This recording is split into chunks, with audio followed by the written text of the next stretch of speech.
wondered why it is that some people seem to be able to eat whatever they like and stay slim and healthy.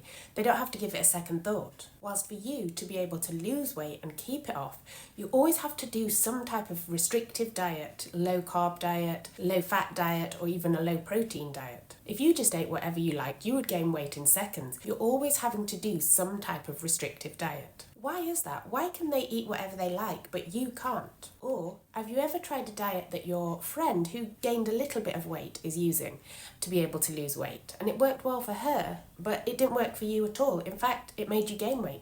Why did it work for her, but not for you? Or have you ever started a diet such as a low-carb diet, keto diet, or a low-fat diet, and at first it was working wonderfully, your appetite was suppressed, your energy levels were high, and then bam, all of a sudden it stops working. Your appetite's back, you're feeling sluggish again, you're gaining weight. Why is that? Why did it stop working? Why is this? Why is diet so temperamental and individual? Why does it work sometimes for some people and sometimes it doesn't? Well, the answer lies in the gut. This is because it is events in the gut which decide whether you will lose weight or gain weight or stay the same when you eat carbohydrates, proteins and fats. And how those important events in the gut respond to carbohydrates, proteins and fats is determined by the individual strength of your gut immune system. It is the individual strength of your gut immune system that is responsible for how very differently different people will respond to the same diet, even within yourself at different ages and stages of weight loss. Now, to be able to understand how this works in more detail, it is necessary to understand the mechanisms in the gut which drive weight gain and poor health.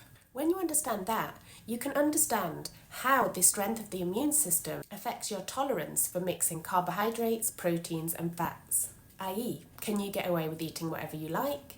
Do you have to be a little bit strict, or do you have to be mega strict with not mixing carbohydrates, proteins and fats? It is a long one, but if you bear with it, I think it will make a lot of sense to you and explain your experience with different diets.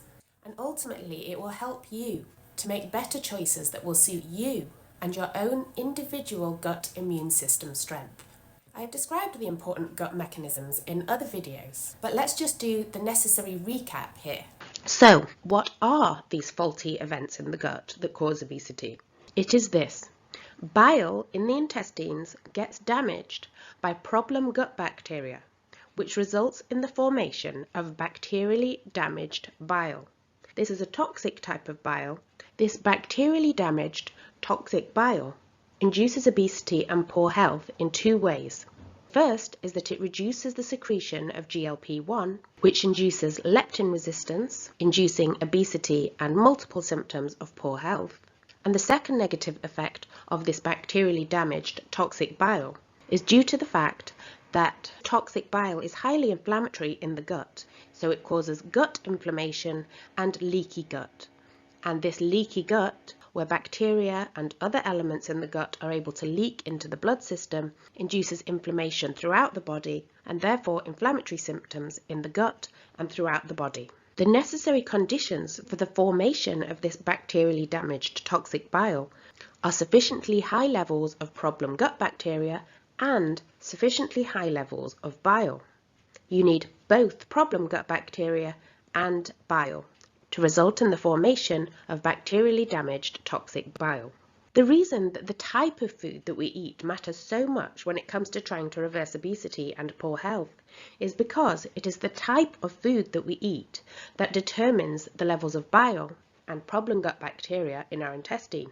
It is dietary carbohydrates and also sulfur-based proteins, richest in animal protein, which are the essential fuel for the growth of the problem gut bacteria. So the amount and frequency with which we eat dietary carbohydrates and sulfur-based proteins determines the levels of problem bacteria in our gut. But obesity and poor health is not caused by problem gut bacteria alone.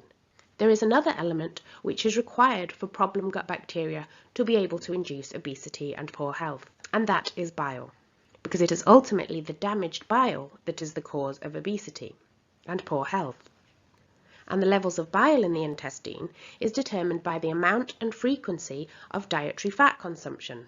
This is because dietary fat is the main trigger for bile release into the intestine. So now you can see why the composition of the diet plays such an important role in determining obesity and poor health, because the composition of the diet determines your levels of problem gut bacteria and the level of bile that are in the intestine. And it's the combination of these two together which determines whether you will be inducing obesity or reversing obesity. This is why the most popular diet strategies to reverse obesity and poor health are low-fat diets, which reduce the levels of bile, low-carbohydrate diets, which reduce the levels of problem bacteria, and plant-based diets or very low-protein diets, which also reduce the levels of problem bacteria. All the three strategies all reduce levels of bacterially damaged toxic bile. However, as we have discussed, clearly not everyone needs to restrict carbohydrates, not everyone needs to do a low-fat diet, and not everyone needs to restrict proteins to remain fit and healthy. Some people stay lean and healthy, eating carbohydrates, fats and proteins with abandon and in all combinations. And many people stay fit and healthy by just eating in moderation, a little bit of what you fancy. So why is it that some people have to restrict whilst they do not? And why do some people have to restrict even more than others to be able to lose weight and become healthy?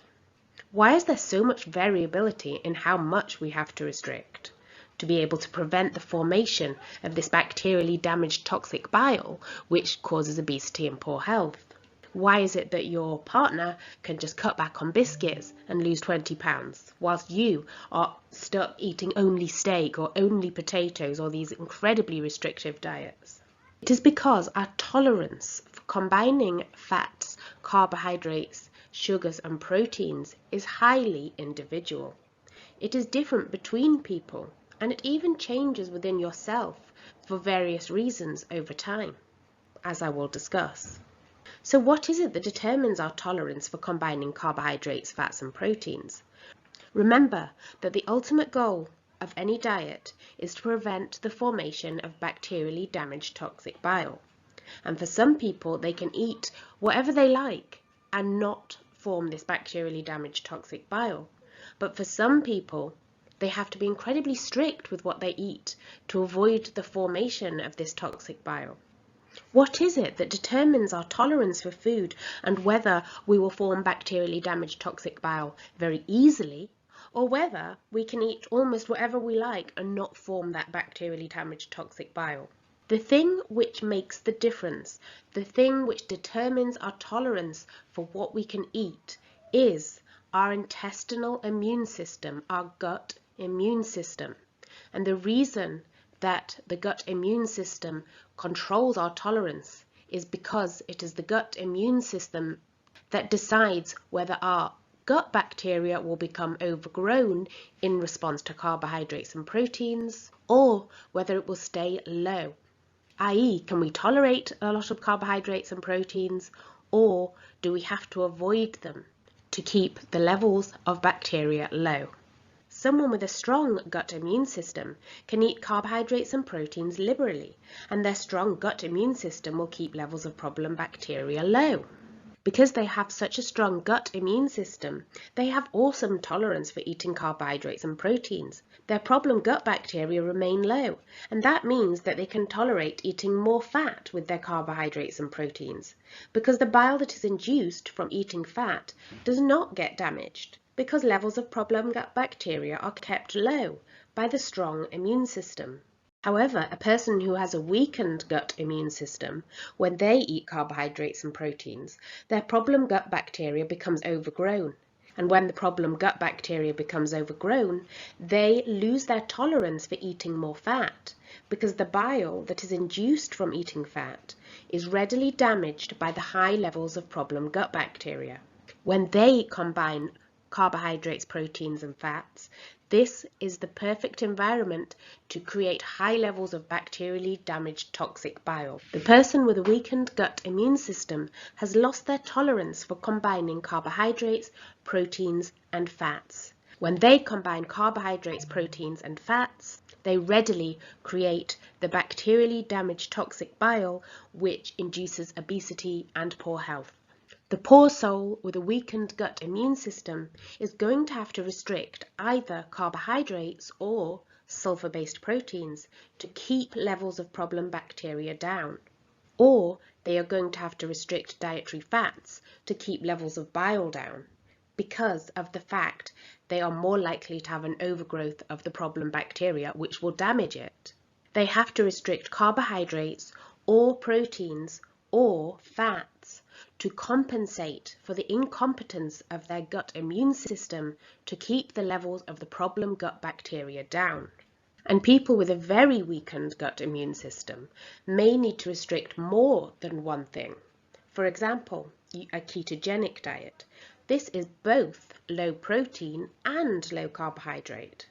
Or they may need to do something like the Dukan diet, which is both low fat and low carbohydrate. Or the Kempner diet, which is both low protein and low fat. This may be required for people who have a very weakened gut immune system to be able to avoid the formation of the bacterially damaged toxic bile. So how restrictive you have to be depends on the individual strength of your gut immune system. And this can even change within one person. Due to various reasons, the strength of our gut immune system can change, and that will change how strict we have to be with our diet. Before I continue, let's look at some of the scientific evidence for this model that the gut immune system controls levels of the problem gut bacteria. A study was published in Nature Communications in 2021, which found that defects in various intestinal immune elements leads to increased levels of problem gut bacteria, e.g. the obesogenic proteobacteria, which includes desulfovibrio, and decreased levels of the anti-obesity bacteria, e.g. Clostridia and Akkermansia, i.e. a weakened intestinal immune system increases the levels of problem gut bacteria and decreases the levels of anti-obesity bacteria. And researchers in the journal Autoimmunity in 2020-23 concluded that both innate and adaptive immunity affect the gut microbiome composition and diversity. So, the big question, what is it that determines the individual strength of our gut immune system? For most people, the major factor that causes the weakening of their gut immune system is the development of leptin resistance. Leptin is a hormone which controls body fat, but it also plays a crucially important under-recognized role as an immune hormone in the gut. It therefore plays a crucial role in controlling levels of the problem gut bacteria. When leptin is not working properly, as occurs in leptin resistance, therefore reducing the strength of the gut immune system, the problem gut bacteria become unruly, become readily overgrown in response to dietary carbs and proteins.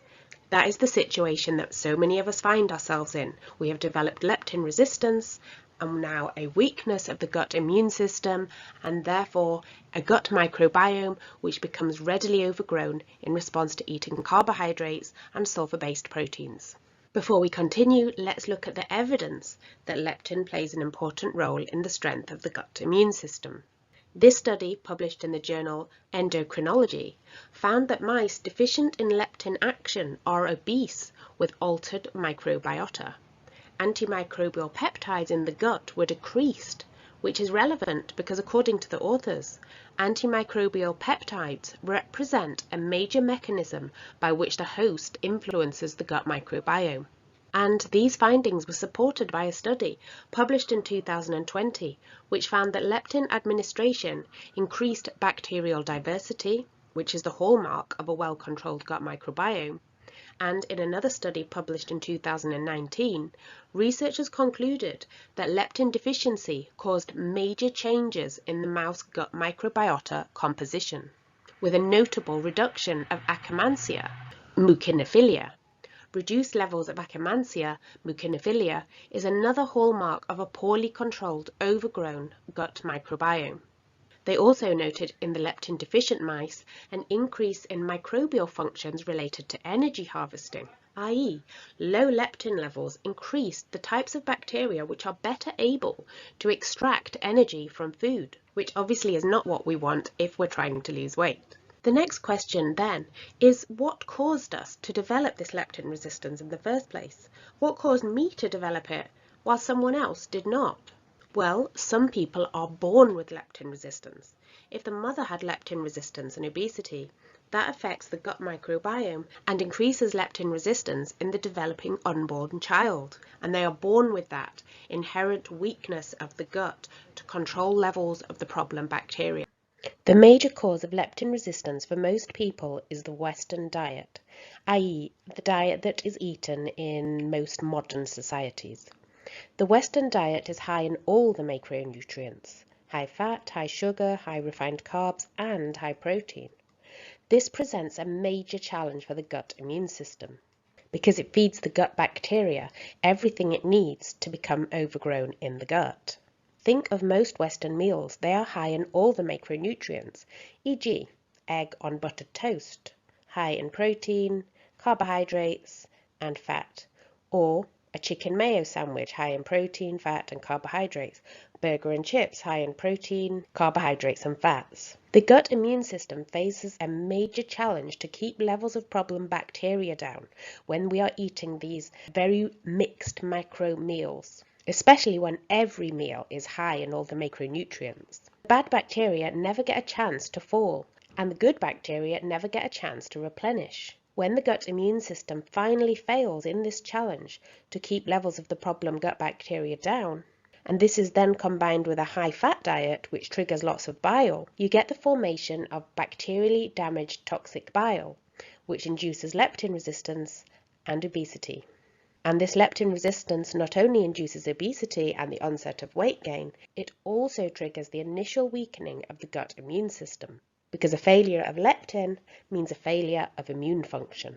And once the initial leptin resistance has been triggered by overwhelming the gut immune system with a mixed macro Western diet, there is something of a vicious cycle which is set in, whereby the initial weakening of the gut immune system means that foods become even more likely to overwhelm the gut immune system, making it even more likely that you will create bacterially damaged toxic bile in response to foods, which leads to more leptin resistance and more weakening of the gut immune system. A vicious cycle is set up in which the gut is progressively unable to handle a mixed macro diet without forming lots of bacterially damaged toxic bile, which creates more leptin resistance and more weakening of the gut immune system, and a worsening obesity problem.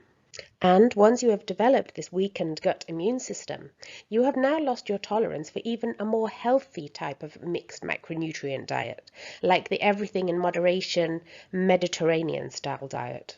At this point, people find that they have to be even more strict with their diet. They find that they are going to have to do some form of low carbohydrate, low fat, or low protein type of diet to compensate for their now weakened gut immune system's inability to keep levels of problem gut bacteria down sufficiently anymore.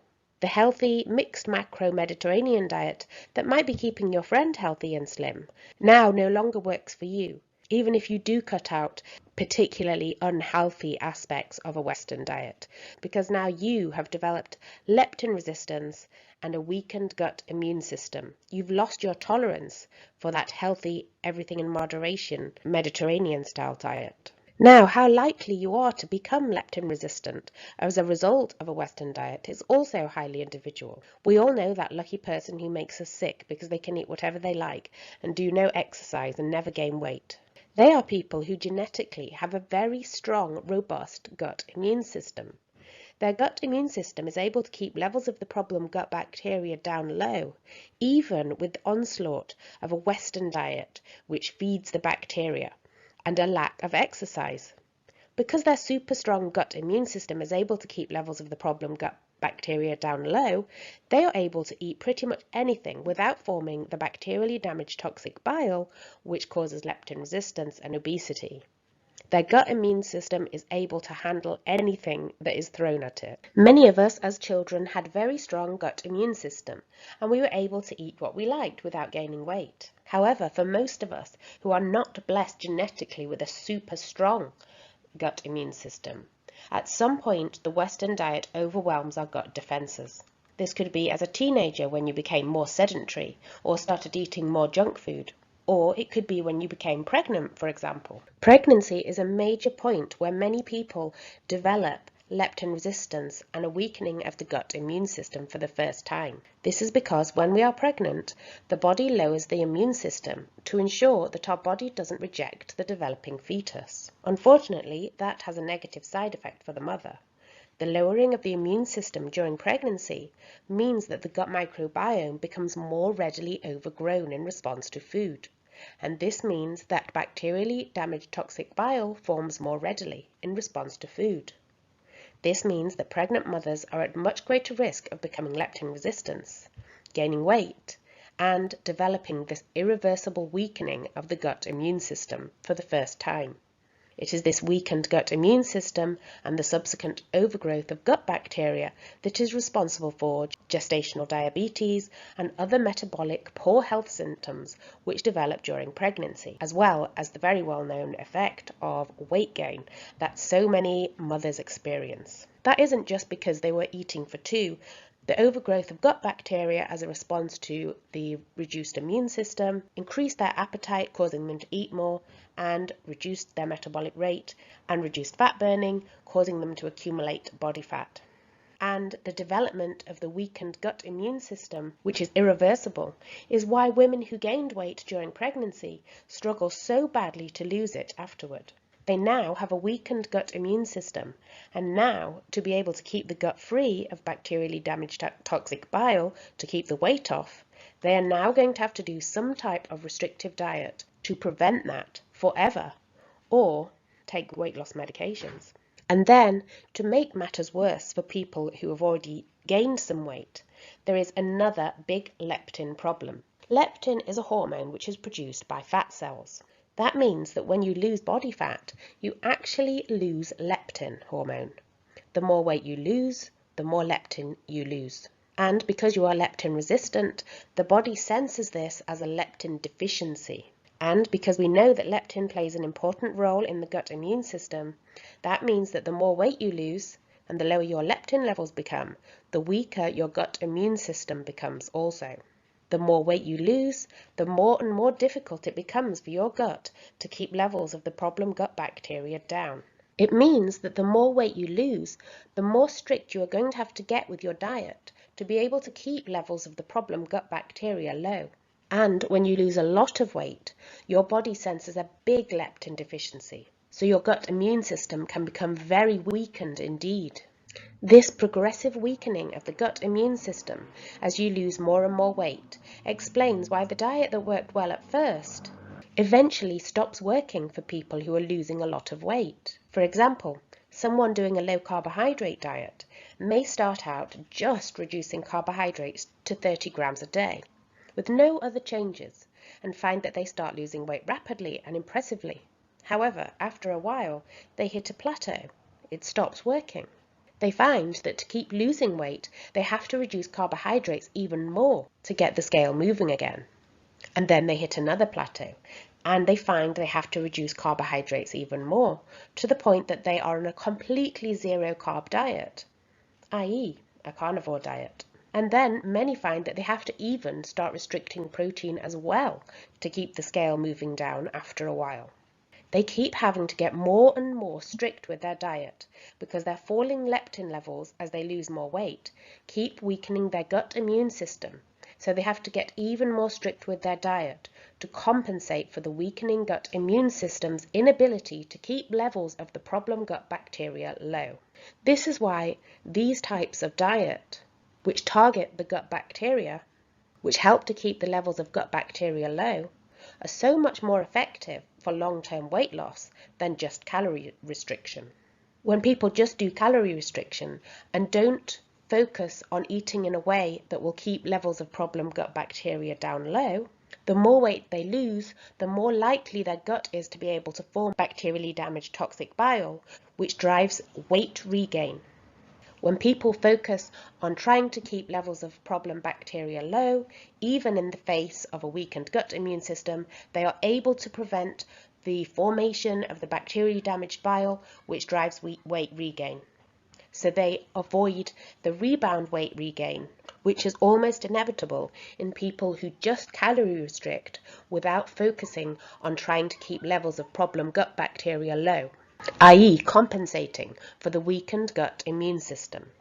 And on the high carb side of things, someone doing a low fat diet may find that this works for a while, but eventually that stops working and they plateau. They then find that to get the scales moving again, they have to get even more strict with fats, going very, very low in fat. But then they might hit another plateau. At this point, they might find that restricting protein as well as fats gets the scale moving again, i.e. a more Kempner style of high carb eating, or the recently popular sugar diet, which is very low in fat and very low in protein. Again, as these people are losing more weight and the gut immune system is becoming progressively weaker, the increased fat and protein restriction compensates for the increased readiness of the gut to form bacterially damaged toxic bile, which would drive weight regain. It is also important to mention yo-yo dieting. This can also worsen leptin signaling with each repeated weight loss and weight regain. So someone who has years of yo-yo dieting can have a very poor leptin signaling and therefore severely weakened gut immune system. And this partly explains why the diet that worked once upon a time for you no longer works, especially if you have now racked up years of yo-yo dieting experience. Now, some lucky people who genetically have a super strong gut immune system, or people who are very strict in eating a very healthy diet, are able to avoid the development of leptin resistance and a weakened gut immune system for a long time. However, even for these people, there is one factor which drives a weakening of the gut immune system, which leaves very few unscathed. Even those lucky people who are able to sail through to midlife staying slim and healthy without having to give their diet or exercise much of a second thought can get destabilized with this final insult. That is age and the inevitable decline of our sex hormones, estrogen and testosterone. Estrogen and testosterone are both important immune hormones which affect the strength of the gut immune system. As middle age approaches, the decline in the levels of our sex hormones really starts to show itself in a weakening of the gut immune system. This weakening of the gut immune system as we age and our sex hormones decline means that foods which never caused a problem before start to cause bigger blooms of the problem bacteria in response to carbohydrates and proteins, meaning that their gut more readily forms the bacterially damaged toxic bile, which drives leptin resistance and obesity. People who have never had to give their diet or weight a second thought suddenly find themselves gaining weight. They find that they too now have to start doing some sort of restrictive diet. They start having to do a low-carb diet or a low-fat diet or a low-protein vegan diet to get the excess weight off. It is their declining sex hormones weakening the gut immune system, which means that they are no longer able to tolerate carbs, proteins and fats together with abandon in the way that they used to be able to. And for the poor souls who have already been struggling with a weakened gut immune system due to poor leptin signaling for years, the decline in sex hormones as they age just provides another layer of difficulty, weakening their gut immune system even more and making it even more difficult, meaning that they have to get even more strict with their diet. Let's now have a quick look at some of the evidence that the sex hormones do increase the strength of the gut immune system. A study published in Cell Immunology journal reports that estradiol and estrogen receptor activity show profound dose-dependent effects on innate immune signaling pathways. And another study found that estrogen increased the expression of intestinal alkaline phosphatase, which is an antimicrobial peptide, which we know regulates the microbiota and plays an important role in keeping it regulated. The hallmark of a well-controlled gut microbiome, free of an overgrowth of problem gut bacteria, is high bacterial diversity.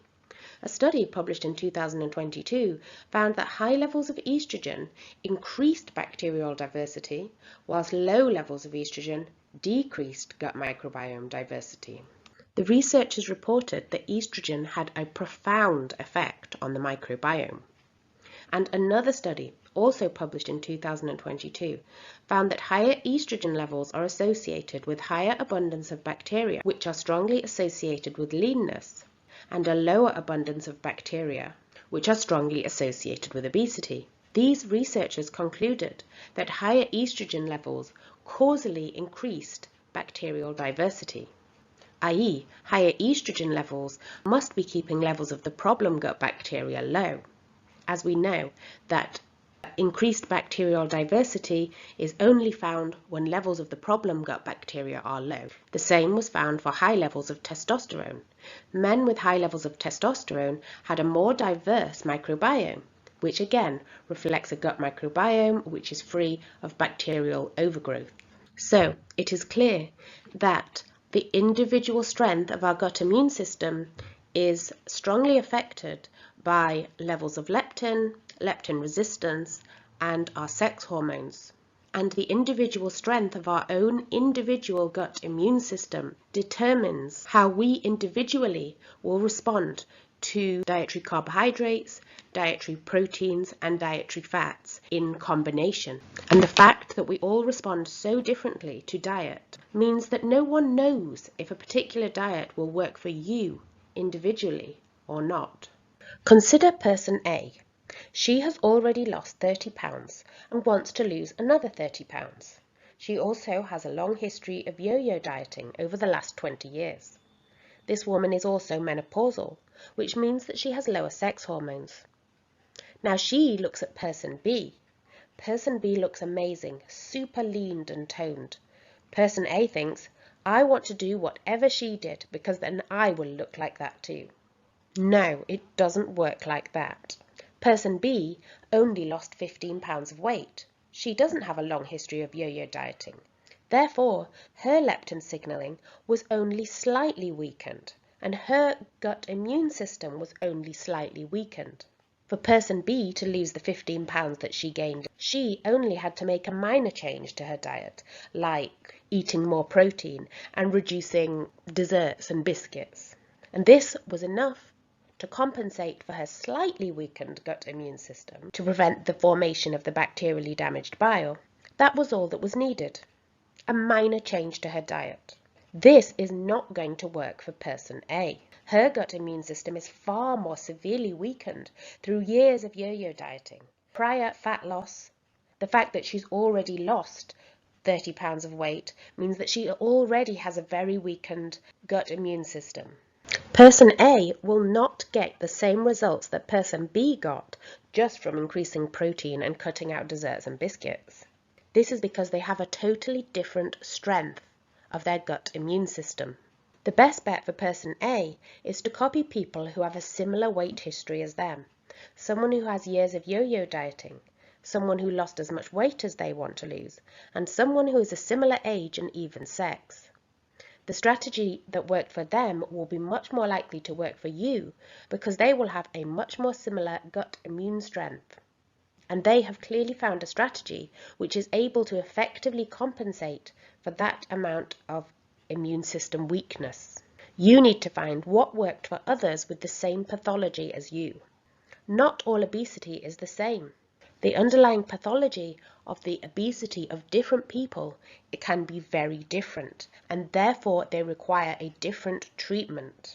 For example, a plaster may work for someone with a very small cut, but someone with a gaping wound needs an altogether different strategy.